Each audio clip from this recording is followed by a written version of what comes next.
જાફરાબાદ તાલુકાના હેમાળ ગામે શ્રી સ્વામિનારાયણ મહિલા મંદિર દ્વારા પંચદિવસીય ઉજવણીનો થયો પ્રારંભ. અમરેલી જિલ્લાના જાફરાબાદ તાલુકાના હેમાળ ગામે શ્રી સ્વામિનારાયણ મહિલા મંદિર હેમાળ આયોજિત શ્રી ઘનશ્યામ મહારાજનો 25મો રજત જયંતિ મહોત્સવ, પિયુડા ઘનશ્યામ મહારાજના પાટોત્સવ યજ્ઞ એવું શાકોત્સવ, કીર્તન વિવેચન કથાનું તારીખ 6 થી 14 જાન્યુઆરી 2026 સુધી આયોજન કરવામાં આવ્યું છે. કાર્યક્રમનો શુભારંભ પોથી યાત્રાથી કરવામાં આવ્યો. શોભાયાત્રામાં શણગારેલા બળદગાડામાં ઘનશ્યામ મહારાજની મૂર્તિ નીકળી હતી અને નિજ મંદિરે ગઈ હતી.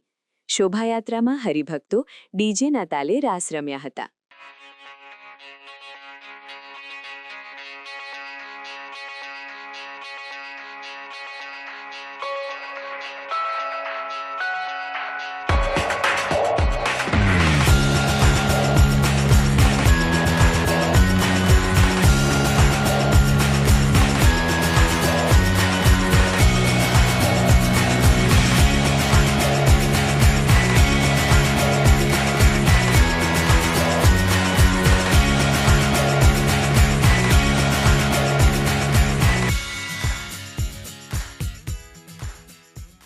સમાચારની અવનવી અપડેટ જોતા રહો નિખરતા ગુજરાત ન્યૂઝ સાથે. નિખરતા ગુજરાત ન્યૂઝને લાઇક, શેર, સબસ્ક્રાઇબ કરો અને બેલ આઇકન દબાવીને સમાચારની ઝડપી માહિતી મેળવો.